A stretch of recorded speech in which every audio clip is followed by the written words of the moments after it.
Hello guys, അപ്പം ഞാൻ ഇന്ന് വീട്ടിൽ ചുമ്മാ കുത്തിയിരിക്കുകയായിരുന്നു. അപ്പം എനിക്ക് എന്തെങ്കിലും ചെയ്യാൻ തോന്നി, സ്വാഭാവികം. അപ്പം ഞാൻ ഓർത്തു എൻ്റെ വീട്ടിൽ ഒരു പുളിമരമുണ്ട്, അത് കൊലച്ച് കാച്ച് ചീഞ്ഞൊക്കെ കിടക്കണം. അപ്പം എനിക്ക് കണ്ടപ്പോൾ സങ്കടം തോന്നി, പിന്നെ തിന്നാനും തോന്നി. അപ്പം ഞാനത് പറിച്ചു ഒരെണ്ണം എടുത്തു. അതിനകത്ത് ഏറ്റവും കുഞ്ഞത് നോക്കിയാണ് പറിച്ചെടുത്തത്. ഓക്കെ, എന്നിട്ട് ഞാനത് ഒന്ന് കടിച്ചപ്പോൾ ഹായ് അടിപ്പം പുളി. അല്ലെങ്കിലും ഇങ്ങനെ സ്കൂളിലൊക്കെ ആരെങ്കിലും കൊണ്ടുവന്നാൽ തല്ലി പിടിച്ചൊക്കെ വാങ്ങിച്ചതിനും വീട്ടിലുണ്ടെങ്കിൽ അത് തിന്നത്തില്ല. അപ്പോഴാണ് ഞങ്ങളുടെ ക്ലേ അവിടെ ഇരിക്കുന്നത് കണ്ടത്. ഞങ്ങൾ തന്നെ ഉണ്ടാക്കിയതാണ്, അതുകൊണ്ടാണ് ഇങ്ങനെയൊക്കെ ഇരിക്കുന്നത്. ഞങ്ങളത് ഒരു തുണിയെടുത്ത് അരിച്ച് വെച്ചിരിക്കുകയാണ്. ഞാൻ കാണിച്ചു തരാം.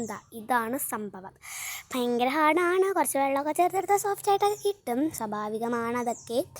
അപ്പോൾ നമ്മൾ സെറ്റാക്കി വെച്ചിട്ടുണ്ട്. അപ്പോൾ ഞാൻ എൻ്റെ കൈ ഇരുന്ന് കഴുകി, അങ്ങനെ കൈയൊക്കെ കഴുകി ഞാൻ നടന്ന് പോകുന്നത് എങ്ങോട്ടാണ്? എൻ്റെ വീടിൻ്റെ മേലേക്ക് കയറാനുള്ള ഏണിയാണ് കേട്ടോ. അത് ഞങ്ങൾക്ക് അവിടെ സ്റ്റെപ്പ് അല്ലാത്തതുകൊണ്ട് അതിന് മേളിൽ വേണം വലിഞ്ച് കയറാൻ. പിന്നെ ഞാൻ വിചാരിച്ചു രണ്ട് ഡാൻസൊക്കെ കളിക്കാമെന്ന്. കളിച്ച ഡാൻസ് ഇതിനകത്ത് ആഡ് ചെയ്യാൻ മറന്നു.